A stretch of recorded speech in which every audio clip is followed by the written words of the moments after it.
Saya akan menelisiknya eksklusif.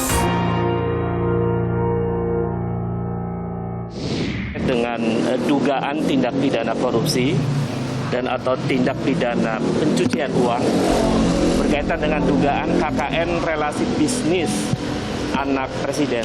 Dan kita melaporkan Ubaidillah Badrun dengan pasal 317 KUHP.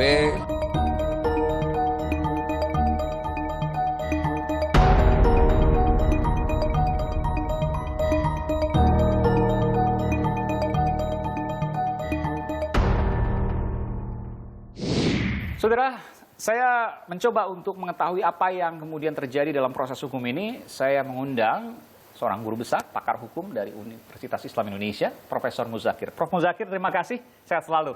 Ya, terima kasih. Ketemu lagi kita.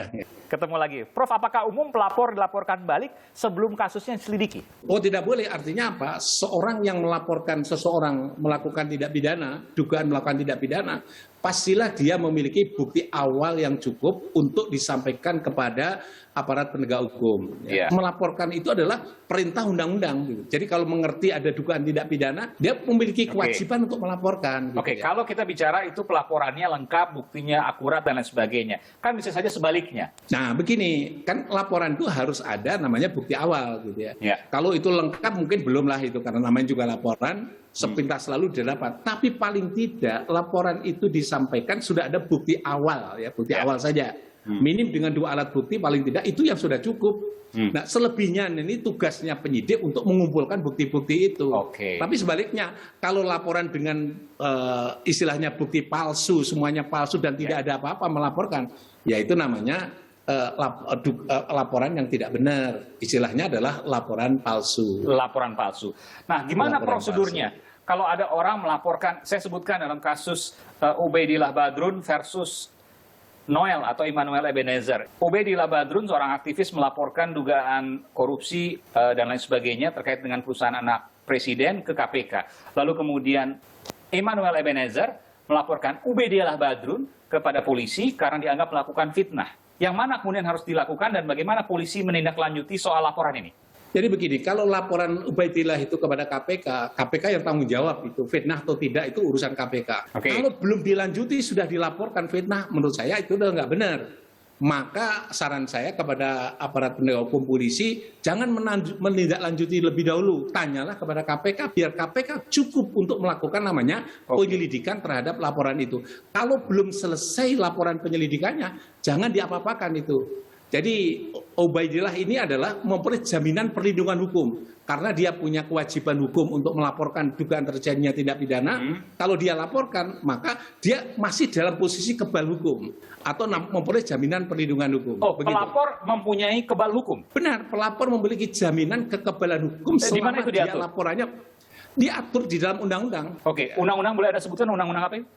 Undang-undang tindak pidana korupsi. Oh, mengatur bahwa pelapor memiliki jaminan hukum. Ya, pelapor itu tidak bisa dihukum karena dia melaporkan itu melaksanakan kewajiban hukum gitu. Iya, meskipun nanti proses penyelidikannya lama, maka itu harus ditunggu.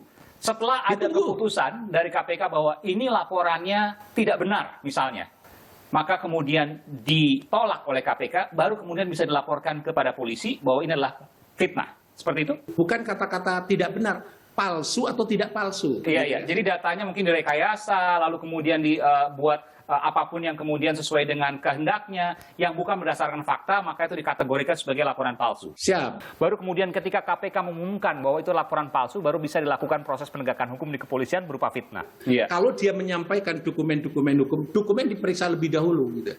Maka lahirlah kesimpulan bahwa itu bukan perbuatan pidana.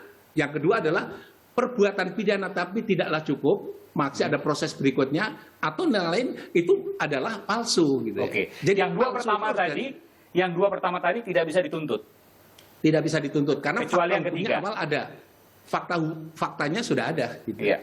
Kalau yang ketiga memang tidak ada sama sekali diadakan gitu. Oke. Baru itu bisa digugat. Baru itu bisa dimasukkan dalam yang dikenal dengan apa yang disebut sebagai laporan palsu gitu. Oke. Ya baik, terima kasih Profesor Muzakir. Saudara, itu tadi adalah Prof. Muzakir, pakar hukum pidana dari Universitas Islam Indonesia. Saudara, kasus yang masih diselidiki selayaknya diungkap tuntas. agar tak ada fitnah di kemudian hari, atau sebaliknya, tidak ada pola-pola yang biasa dimainkan. Layak, terbuka, dan transparan prosesnya, agar terawat hukum dan demokrasi di negeri ini. Saudara saya, Aiman Wicaksono. Salam.